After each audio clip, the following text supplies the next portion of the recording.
Në prag të përfundimit të afatit kushtetues me 27 prill, partitë politike në Kosovë vazhdojnë të jenë të ndara për zgjedhjen e presidentit të ri, pas një shenjë të dukshme të një marrëveshjeje konsensuale. Lëvizja vetëvendosje ka ndërmarrë një hap të rëndësishëm, duke ftuar PDK-n dhe LDK-n, që së bashku të propozojnë 3 emra për president. Këta kandidat duhet të jenë figura unifikuese me integritet të lartë dhe jashtë skenës aktuale politike.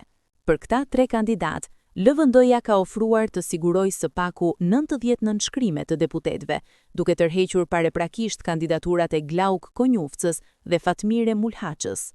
Qëllimi i tyre është qartë të shmangë një proces të ri zgjedhor, të cilin e konsiderojnë të dëmshëm dhe të panevojshëm për vendin. Megjithatë, përgjigjja e partive opozitare nuk ka qenë pozitive.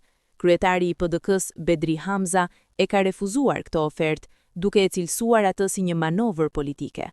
Ai ka theksuar se për PDK-n, çështja e presidentit është tashmë e mbyllur dhe se ata nuk kanë besim në seriozitetin e LVV-s pas refuzimeve të shumta të ofertave të tyre të mëparshme.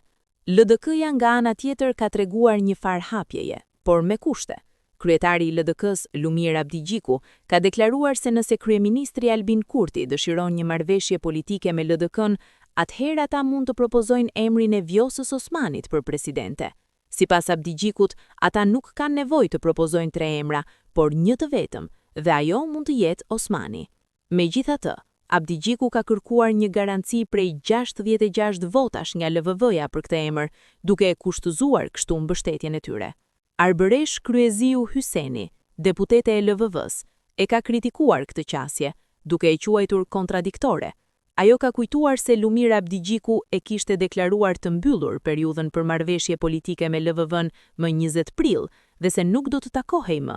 Tani, me vetëm 15 vota, ai po kërkon një marrëveshje politike dhe po kushtëzon mbështetjen. Ndërkohë, zërat për shkuarje në zgjedhje të parakohshme po shtohen. Megjithatë, ky proces ka një kosto të lartë financiare. Zdënësi i Komisionit Qendror të Zgjedhjeve, Valmir Elezi, ka konfirmuar se në buxhetin e vitit 2026 nuk janë planifikuar fonde për zgjedhje të parakohshme.